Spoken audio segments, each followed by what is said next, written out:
Recently, I was approached by a paper and packaging association about doing some promotion for the good sustainability measures being taken by their industry. And they were saying all the right things, increasing consumer participation in recycling, chain of ownership in the forest they work in, certifications from third parties like FSC, etc.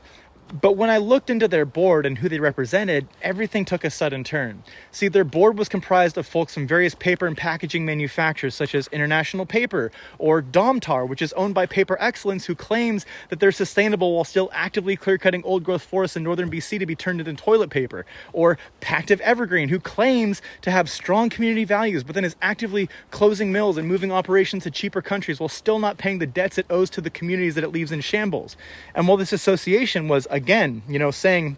all the right things to the consumers, trying to brand this industry as green and sustainable, all the companies that it represents are still largely dependent on pulp from virgin forests, that is, previously unlogged old-growth forests, and they are all actively engaged in lobbying against any changes or regulations that would interfere with their profit stream that benefits their overseas shareholders instead of the community stakeholders that are negatively impacted by these myopic actions. The paper and pulp industry as a whole still depends largely on clear-cut harvest practices, which are ecologically inappropriate in literally all forest conditions, and ethically,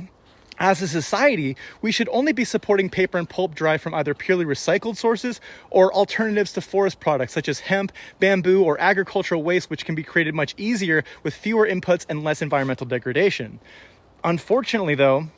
industry associations like this are a very common thing as the heads of these corporations band together to create these front-facing facades that elicit a good-natured, authentic, and sustainably focused, forward-thinking industry, when in reality it's just a greenwash veil used to continue the status quo that results in job loss, degraded communities, fractured ecological health, and more susceptibility to climate-driven impacts like wildfire and drought. Forestry for the Future is another great example of this, an industry association claiming to be advocating for sustainable forestry operations, yet wholly supported by the biggest names in the industry that water down regulations, find and create loopholes to log more under the guise of building fire-resilient forests, and fight tooth and nail to continue logging old-growth forests. It's all a facade. They reach out to folks like me with followings to tout their greenwash mantras, and unfortunately, there are quite a few influencers or creators out there who don't think as critically about their impacts as they probably should, who they partner with or what they promote.